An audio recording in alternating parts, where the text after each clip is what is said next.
Hello दोस्तों, कैसे हैं आप सब लोग। आई होप कि आप सब बढ़िया होंगे। एक बार फिर से स्वागत है आपके अपने YouTube channel maths by Ankit sir में। आज ये प्रैक्टिस सेट नंबर 10 है। इससे पहले हमने 9 प्रैक्टिस सेट कंप्लीट कर लिए हैं और एनटीपीसी सीवीटी 1 और मैथ्स PYQ लिए गए हैं क्वेश्चंस। चलिए हम क्वेश्चंस करते हैं कंप्लीट। इससे पहले हमने जो प्रीवियस क्लास में जो होमवर्क दिया था उसको सॉल्व करते हैं। चलिए स्टार्ट करते हैं हम। चलिए, ये प्रीवियस ईयर का क्वेश्चन है। प्रीवियस देखो, इसमें दिया गया है 3 संख्याओं का औसत 15 है, दूसरी और तीसरी संख्याओं का औसत 12.5 है। तो पहली संख्या क्या है। देखो, 3 संख्याएं दी गई हैं। अगर 3 संख्याओं का औसत 15 है तो टोटल तीनों संख्याओं कितनी होंगी। 45, 15 3 45, टोटल 45 होंगी। लेकिन कह रहा है कि दूसरी और तीसरी संख्या का औसत इतना है। तो यानी कि दूसरी और तीसरी संख्या का औसत 12.5 है। तो टोटल संख्या औसत 12.5 है, तो टोटल कितना हो जाएगा, 25 हो जाएगा। तो पहली संख्या निकालना है। तो बस तीनों संख्या में दोनों संख्या घटा दो, तो पहली संख्या हमारे पास मिल जाएगी 20। Option 4 is correct. चलिए अब आते हैं हम अपने क्वेश्चंस पे। क्वेश्चन नंबर 1 कह रहा है हरीश और विमल एक कार्य को 20 दिनों में कर सकते हैं। हरीश और विमल एक काम को 20 दिनों में पूरा कर सकते हैं। उन्होंने इस पर 15 दिनों तक काम किया। यानी कि उन्होंने 15 दिन तक काम किया, यानी कि हरीश और इन्होंने 15 दिनों तक काम किया है। ठीक है।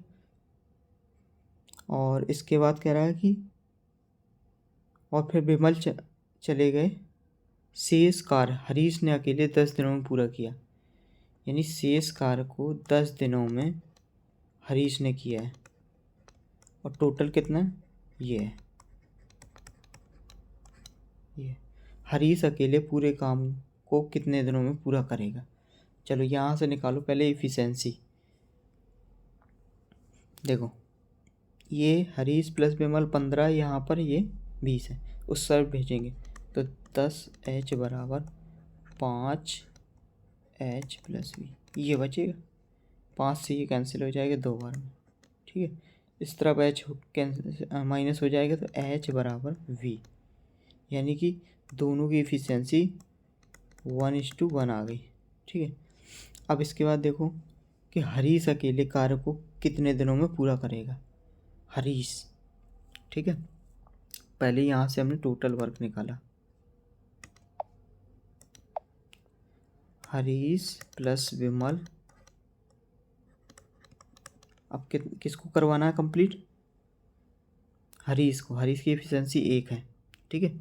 तो यहाँ पर रखो 1 + 1 × 20 डिवाइड बाई 1 बराबर आ जाएगा 40। 40 दिनों में पूरा काम करेगा। Option 1 is correct. Next question number 2।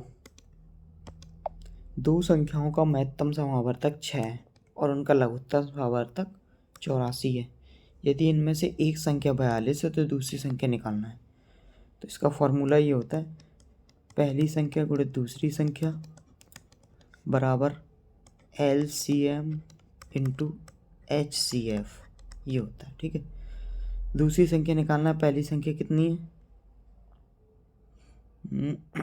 42 into दूसरी संख्या निकालनी है। LCM कितना है, 84। HCF कितना है, 6। तो बस निकालो, 6 से ये कटेगा 42 7 बार, और 7 से ये कटेगा 7 एकम 7, 7 दूनी 14। तो दूसरी संख्या निकल के आ गई हमारे पास 12। 12 is answer first is correct. Question number 3 में कह रहा है यदि इसमें सवाल में ये दिया कि x² और y² + 1/x² y² बराबर 83 है। तो निकालना है xy - 1/xy, ये पूछ रहा है सवाल में। ठीक है, ये इधर लेके आए, इधर होना चाहिए। ठीक, चलो यहाँ से देखो कि अगर हम दोनों में, इस सवाल में दोनों में -2 कर दें और इधर भी -2 कर दें, तो ये तो a माइनस बी का होल स्क्वायर बन जाएगा, बन जाएगा। तो यहाँ से एक्स वाई माइनस 1/x का होल स्क्वायर, ये आ जाएगा 81। तो यहाँ से बचेगा एक्स वाई माइनस 1/x बराबर 9। 9 answer, option second is correct. Next question number 4। 4 में कह रहा है यदि एक वृत्त का क्षेत्रफल 154 सेंटीमीटर स्क्वायर है तो वृत्त की परिधि निकालना है। वृत्त की परिधि होती है 2πr, ठीक है, क्षेत्रफल है πr स्क्वायर, इसकी वैल्यू 154 है, ठीक है। पाई की वैल्यू होती है 22/7, 22/7 r स्क्वायर बराबर 154। देखो 22 सत्ते 154 होता है, 7 बार कटा, तो r स्क्वायर बराबर 7 × 7, r बराबर 7। यहाँ से त्रिज्या निकल आई 7, तो 2 × 7 का मल्टीपल है, नहीं कट जाएगा वो, 22/7 × 7, 7 से 7 कैंसिल, 22 दूनी 44, 44 आंसर। Next question number 5। 5 में कह रहा है कि एक व्यापारी 20 वस्तुएं खरीदता है, यानी 20 वस्तुओं को खरीदना मतलब क्रय करता है, ठीक है, CP, और 15 वस्तुओं के विक्रय मूल्य 15 SP के बराबर है। तो लाभ या हानि % निकालना है। देखो यहाँ से CP/SP का रेशियो निकल के आएगा, ये कट जाएगा 5 से 3 बार, ये 5 से ये 4 बार, तो 3/4, यानी CP 3 की चीज़ 4 में बेची जा रही है, तो 1 का फ़ायदा 3 में से × 100 बराबर 33.33% का profit. Option 1 is correct. Next question number 6।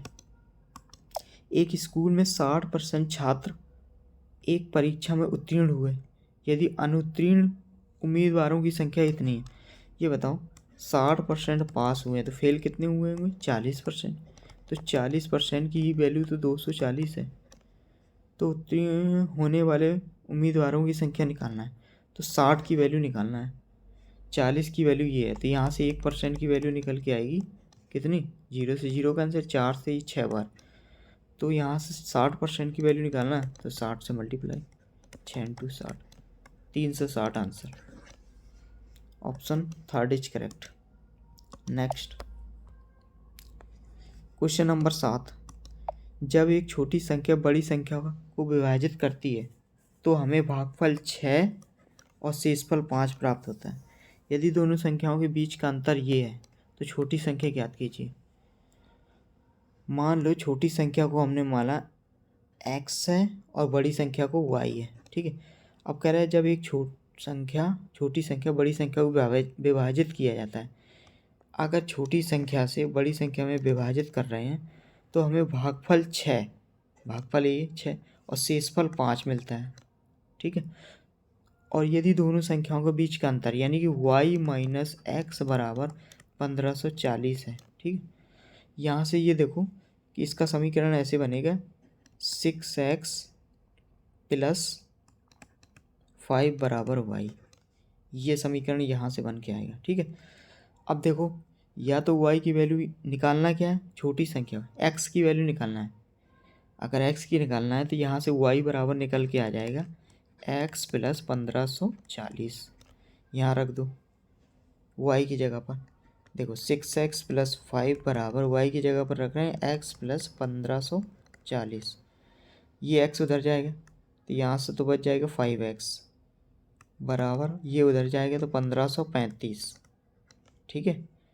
तो यहाँ से x बराबर आ जाएगा 1535 भागित 5, 5 से काटो, 5 × 15, 0, 5 × 7 35 ऑप्शन है, तो x की वैल्यू आ जाएगी 307। Option 4 is correct. Next question number 8। 8 में कह रहा है कि साइन 23 डिग्री बटे कॉस 67 डिग्री। अब देखो साइन 23 है तो कन्वर्टेड साइन को कॉज में कन्वर्टेड करने के लिए तो इस तरीके से, जैसे साइन 23 डिग्री लिखा है कॉज, तो इसको कन्वर्ट करेंगे कॉस 90 माइनस, इसको ऐसे नहीं, इसको ऐसे लिख सकते हैं साइन 90 माइनस 67 लिख सकते हैं। अब देखो 90 में से माइनस हो रहा है तो यहाँ पर उनकी जो चेंज होता है 90 और 270 में चेंज होता है प्लस माइनस करने पे, तो यहाँ से साइन कॉज में चेंज हो जाएगा तो कॉज 67 इस तरीके से चेंज होगा। तो ये साइन 23 की जगह पर कॉज 67 और नीचे से कॉज 67 लिखा है, ठीक, प्लस कॉस 71 है तो कॉस 71 पहुँच जाएगा साइन 19 में चेंज हो जाएगा, नीचे साइन 19 लिखा है, कट जाएगा तो 1 + 1 answer 2 is correct, option 3 is correct. Next question number 9 में कह रहा है कि 5,000 रुपये पर 3 वर्षों के लिए 10% वार्षिक दर से साधारण ब्याज और चक्रवृद्धि ब्याज के बीच का अंतर क्या है, ये बताओ। 10% रेट ऑफ इंटरेस्ट है, 10% का अगर बात करें 3 सालों के लिए, टाइम 3 साल है और रेट ऑफ इंटरेस्ट 10% है, तो यहाँ से इसका सिंपल इंटरेस्ट होता है कितना 30%, ठीक है। और चक्रवृद्धि ब्याज कंपाउंड इंटरेस्ट होता है इसका 33.1%, ये 10% की रेट है। अब दोनों के बीच का डिफरेंस कितना है, दोनों 3.31%, ठीक है। अब कह रहा है कि बीच का अंतर ज्ञात करना है, तो यही तो अंतर निकालना है तुम्हें। यहाँ पर ये है 100% की वैल्यू, 100% की वैल्यू ये दी गई है, ठीक है। अब 100% की वैल्यू ये है तो 1% की वैल्यू यहाँ से कितनी निकल के आएगी 50, तो 3.1% की वैल्यू चाहिए, तो 3.1 × 50 तो आंसर आएगा 5 5 या 15 155 आंसर आ जाएगा, 155 option 1 is correct. Next question number 10 कह रहा है कि दो समरूप त्रिभुज दिए गए हैं, ये त्रिभुज है, ठीक है, लिखो त्रिभुज, देखो दो समरूप त्रिभुज पी क्यू और आर, दूसरा दिया गया है त्रिभुज एक्स वाई और जेड, ये दिया गया है, ठीक है। इनका परिमाप दिया गया अलग अलग 48 और 24 है। यदि एक्स वाई, ये एक्स वाई 12 सेंटीमीटर है, अब तो पी क्यू की वैल्यू निकालना है, ये बस, अगर ये इसका परिमाप 24 से इधर 12 है, ठीक है, या तो इनका रेशियो निकालो सबसे पहले परिमाप का, इन दोनों का 24 एकम 24 24 दूनी 48, ठीक है। एक की वैल्यू आपके पास 12 है तो यहाँ से 2 की वैल्यू निकालनी, 24 आंसर है, option 1 is correct. Next question number 11 में कह रहा है कि ट्रेन ए 80 किलोमीटर प्रति घंटा की गति से चल रही है, ठीक है, और विपरीत दिशा में 70 किलोमीटर प्रति घंटा से गति से चल रही ट्रेन बी को पार करती है।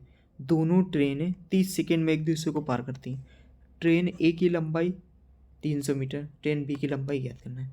तो यहाँ से कैसे निकालेंगे, टाइम बराबर होता है समय बराबर डिस्टेंस अपॉन स्पीड, ये फॉर्मूला होता है, ठीक है। सबसे पहले दोनों ट्रेनों की लंबाई कितनी दी गई है, पहली 300 है और दूसरी की लंबाई नहीं है तो हमने मान लिया बी, जो सवाल में है, ठीक है। और कितने किलोमीटर, जब दोनों एक दूसरे की ओर आ रही हैं तो ऐसी कंडीशन में दोनों की स्पीड होती है ऐड, तो 80 किलोमीटर प्लस 70 किलोमीटर 150 लिख दें, 150 किलोमीटर प्रति घंटा। ऊपर मीटर में, ये किलोमीटर में, तो इसको भी मीटर में बनाने के लिए क्या करना पड़ेगा, 5/18 से गुणा। अब 18 का ऊपर मल्टीप्लाई करा दो, ठीक, और दोनों कितने सेकेंड में, 30 सेकेंड में, 30 सेकेंड में पार कर लेते हैं। इस समीकरण को सॉल्व करना है और हमें ये बताना है कि कितने मीटर बी की लंबाई आएगी। ये आप कमेंट बॉक्स में आंसर बताना सॉल्व करके। ये समीकरण है, 6 से ये कट जाएगा, देखो 3 बार, 6 से ये 5 बार, ठीक है। अब आपको मल्टीप्लाई करा के करना है, इसको कमेंट बॉक्स में आंसर देना, सिंपल है ये। नेक्स्ट क्वेश्चन नंबर 12, एक बेलनाकार टंकी की क्षमता है ये, यदि टंकी की त्रिज्या ये है तो टंकी की गहराई ज्ञात करना है। बेलनाकार टंकी की क्षमता का मतलब उसका आयतन दिया गया है, आयतन होता है, बेलन का आयतन होता है 1/पाई आर स्क्वायर एच, ये होता है। इसकी वैल्यू दी है 2376, त्रिज्या 21 है, टंकी की गहराई एच निकालना है। तो यहाँ से 22 की वैल्यू, पाई की वैल्यू 22/7, त्रिज्या है 21, तो 21 इंटू 21 इंटू एच बराबर 2376। ये देखो 7 से ये 3 बार कटेगा, ठीक है। क्या ये 3 से कटेगा? हाँ कटेगा, 3 से काटो, 3 सत्ते 21, 21 2 3 हम 27 और 3 दूनी 6, ये आएगा, ठीक है। अब 11 से कटेगा, ये कट जाएगा, 11 से काटो, 11 दूनी 22, 11 7 70, 11 दूनी 22, कट गया।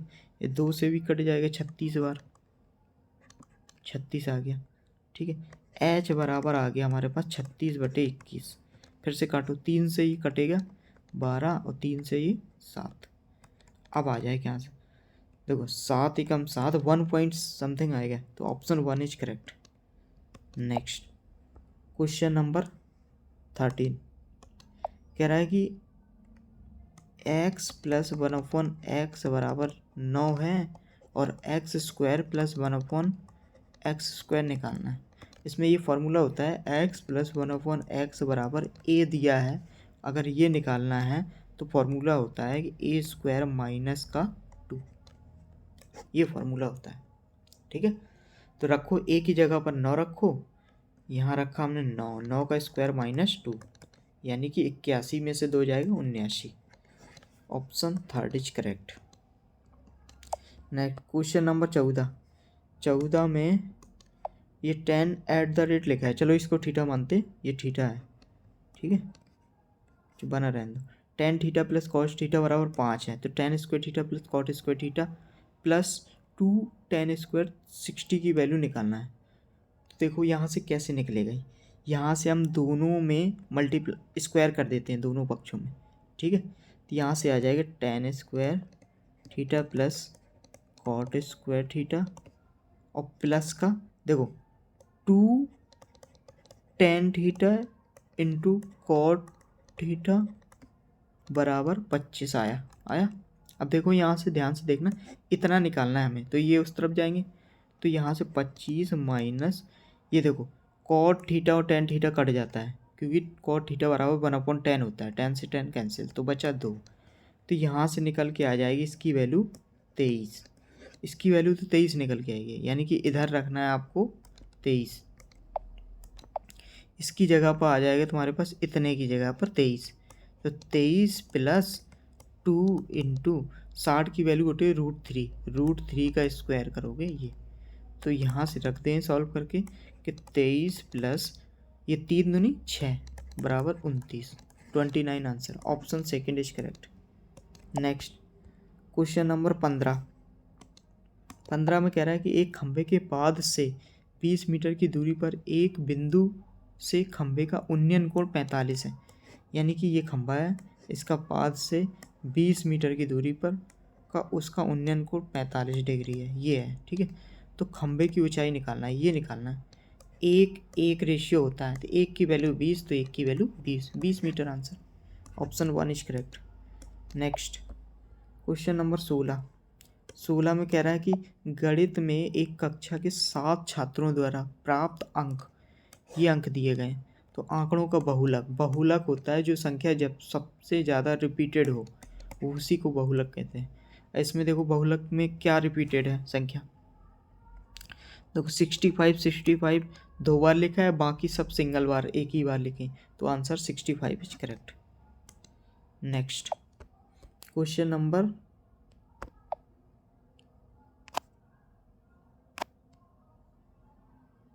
1 सेकेंड,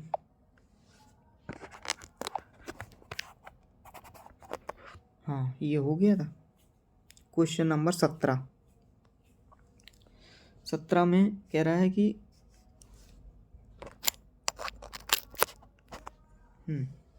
अब आ जाओ क्वेश्चन नंबर 17।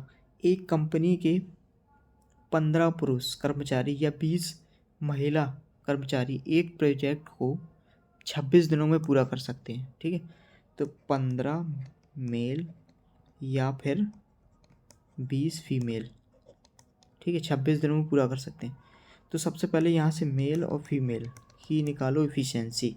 5 से ये कट जाएगा 4 बार, ये 5 से ये 3 बार, तो 4/3 इनकी इफ़िशेंसी निकाल आई। अब सवाल में कह रहा है कि पहले यहाँ से टोटल वर्क कितना नहीं, टोटल वर्क इस तरीके से निकलेगा, किसी एक को रख दो 20 एफ मतलब फीमेल, तो एफ की वैल्यू 3 है, तो यहाँ से रखोगे 20 × 3, ये रहने दो। ठीक है, कह रहा है 20 पुरुष कर्मचारी और 12 महिला कर्मचारी मिलकर प्रोजेक्ट को पूरा करने में कितना समय लेंगे। तो देखो टोटल हमारे पास है 20 × 3 और कितना समय लेंगे, तो 30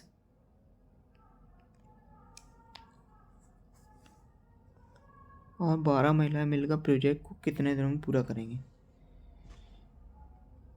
यहाँ पर टाइम भी तो रखना पड़ेगा, इसका 26 दिन थे, टाइम भी रखना पड़ेगा 26, समय 26। ठीक है, अब टोटल वर्क है, हाँ यहाँ रख दो, डिवाइड करना है 30 मेल 4 प्लस 12 फीमेल मतलब 3, इससे डिवाइड करना है। चलो देखो ऊपर आ जाएगा 26, 20 और 30 3 लिखा है, और नीचे आ जाएगा कितना 4 3 120 और 12 36, 156, 120 और 36 कितना 156, 156 से डिवाइड करो, देखो किससे कटेगा 156। पहले हम काटते हैं इसको 3 से, 3 × 5 = 15 और 3 दूनी 6 52, 26 से ये 2 बार और 2 से ये 20 10 बार, यानी पर हमारे पास 10 दिन आ गए answer. Option second is correct.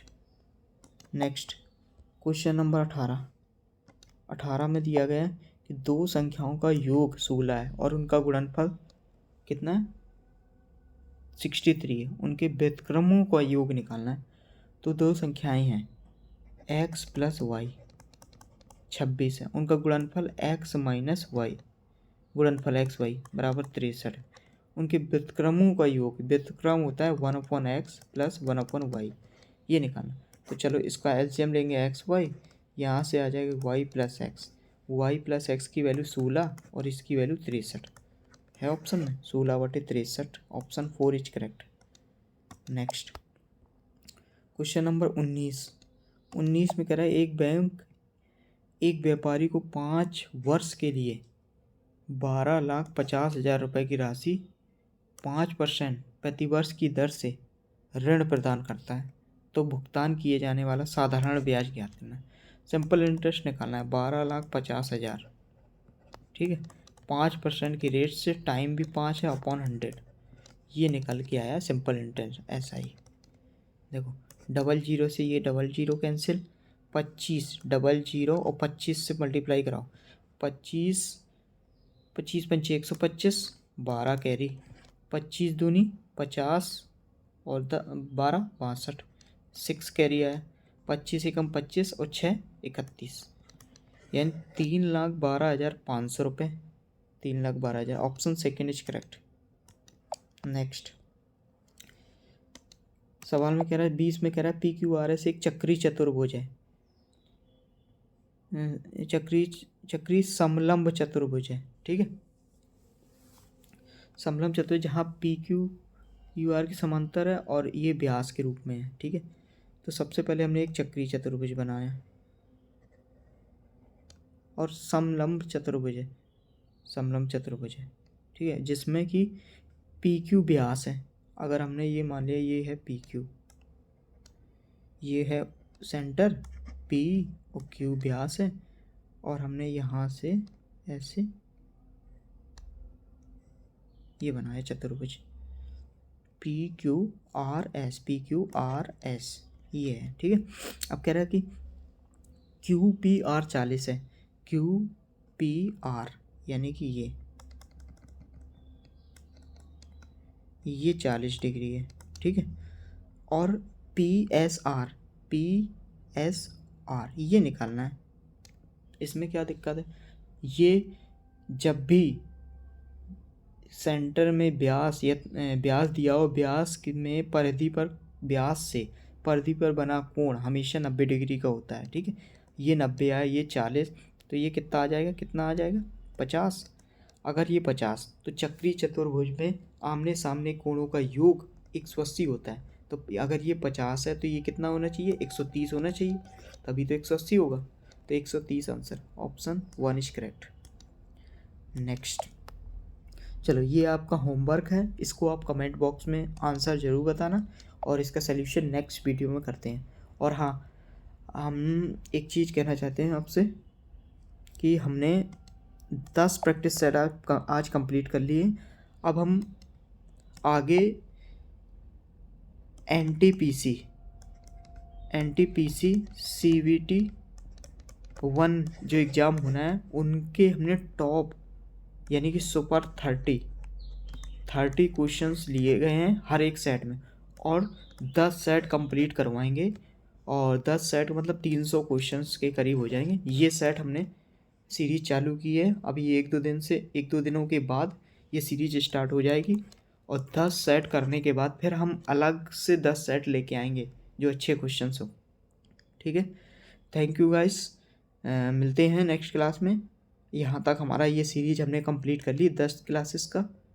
Thank you.